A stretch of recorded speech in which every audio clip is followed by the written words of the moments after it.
Happy Saturday, risers. Hope you all are having a fantastic weekend. Sagar and I are back with some of our favorite moments from the week.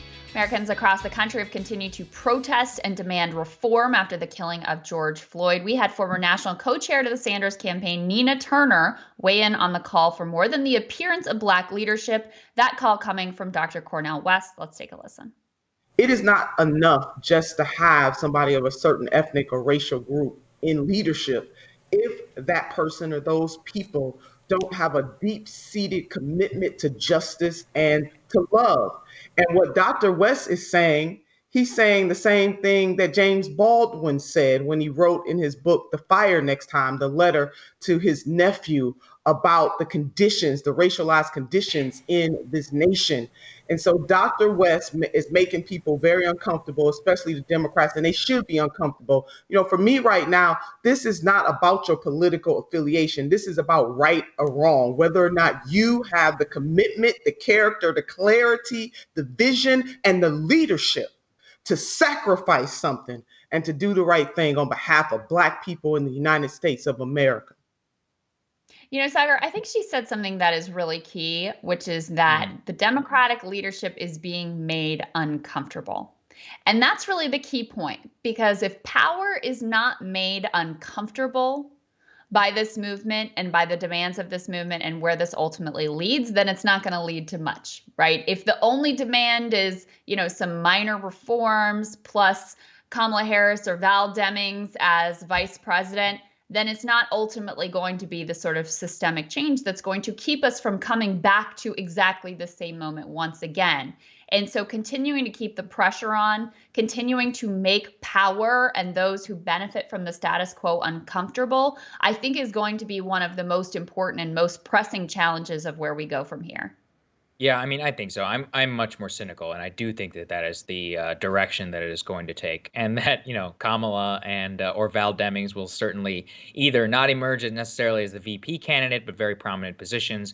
And we kind of see the posturing that Joe Biden and his campaign are already beginning to adopt around this. But I think that this has been a central critique from both of ours, which is that, if you put more diverse faces on the board of a company like Goldman Sachs or of a company that forecloses on homes, like, does it make the foreclosures any worse for the people whose homes are getting foreclosed on? And obviously the answer to that is no. And so it's the way in which we talk about how the economy is structured and much more of that, and how that actually impacts so many people of color and Black people in particular in this country and in our economy. I think that's really the focus that all of us should be talking about right now in this moment, with 50% of Black Americans unemployed right now. It's just it's an immoral number, actually. Yeah. And so also, corporate support of protests, I've asked that it spur some introspection about why companies like Amazon and Citibank find themselves in alliance with protesters that are calling for reform in a GDP-obsessed system. So I asked friend of the show and DC bureau chief of the Intercept, Ryan Grimm. He weighed in on some of this and why their corporations are hitching their wagons to the protesters. Let's take a listen to his response. Since President Obama was elected in 2008, cultural elites have been quite comfortable with the side of social liberalism, with supporting marriage equality, supporting racial justice, and that I think what you're seeing among a lot of cultural elites is hoping that they can contain this to social liberalism, to civil rights, hoping that it doesn't go elsewhere. I love Ryan's kids in the background every time. He puts it really well, though. I mean, this is exactly what we were just discussing, right? It's very comfortable. Amazon put up their Black Lives Matter banner and try to essentially profit off of virtue signaling affiliation with the movement. And if it stays in a lane that Amazon and Starbucks and whoever are comfortable with, then no. Is that going to change the systemic inequalities and injustices that lead to a system of policing? And I thought actually Keith Ellison put this really well in an interview with John Nichols that we covered too. Like, the context within which that policing exists in society is the whole thing, right? If you are enforcing an unjust system, then you are going to have unjust policing. So if it stays in the realm of basically status quo, but let's change up a little bit of the makeup of our oppressors, then yeah, it's not going to amount to much. And that is where a lot of cultural liberals are going to want to push it.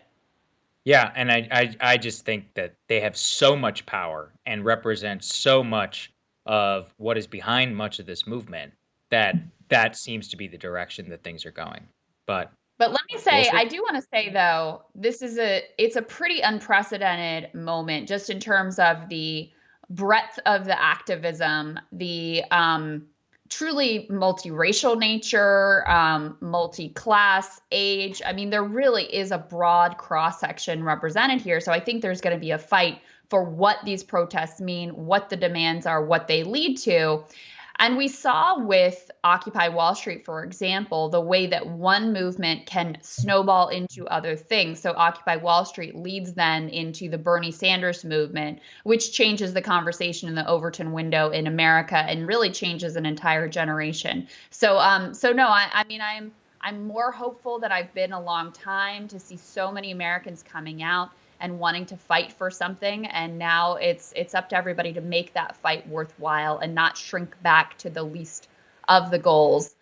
We also spoke to host the Working People's Podcast, Max Alvarez, great friend of the show, of course, we hadn't talked to for a while. And he explained exactly why government needs to do more than rely on police to manage the pain caused by the systems that we're talking about. Let's take a listen.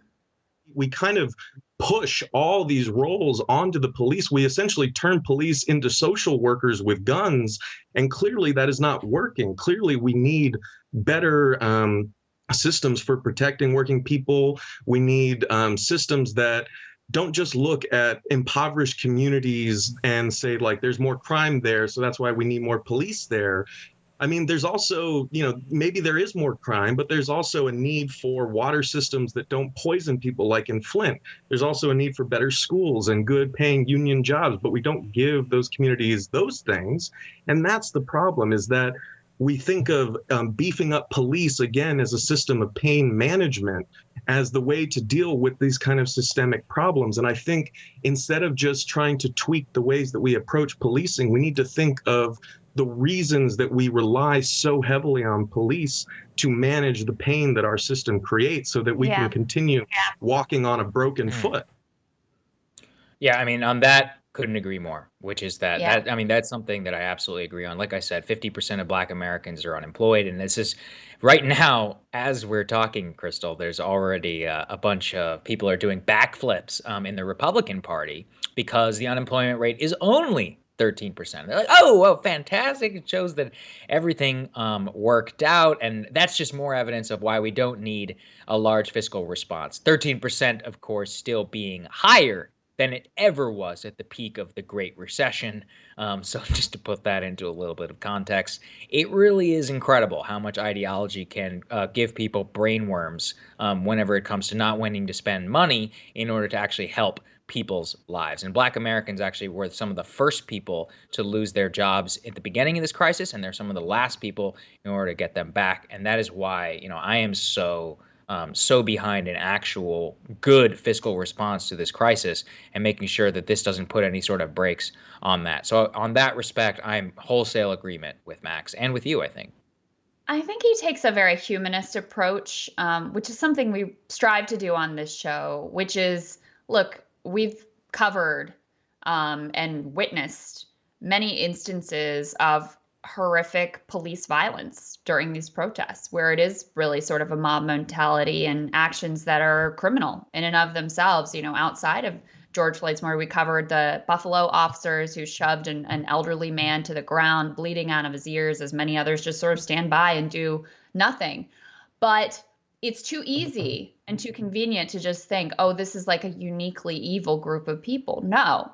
And Max makes the point that this is about a structure. This is about a system. This is about the context within which policing exists.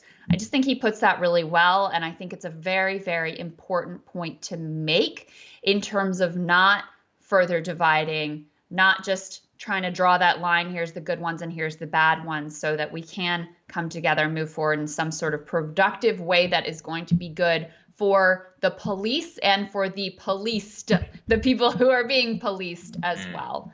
Appreciate you all so much. Such a, a wild week, a wild number of days for us personally, for the entire country, history unfolding before our very eyes. Thank you so much for spending some of your time with us as we work through all of it and explore all of it, what it means and what is going to happen next. Appreciate you all. Have such a great weekend. Yeah, see you guys. And make sure you can check out the week that was in media screw-ups. That's going to be posted later today. Thank you.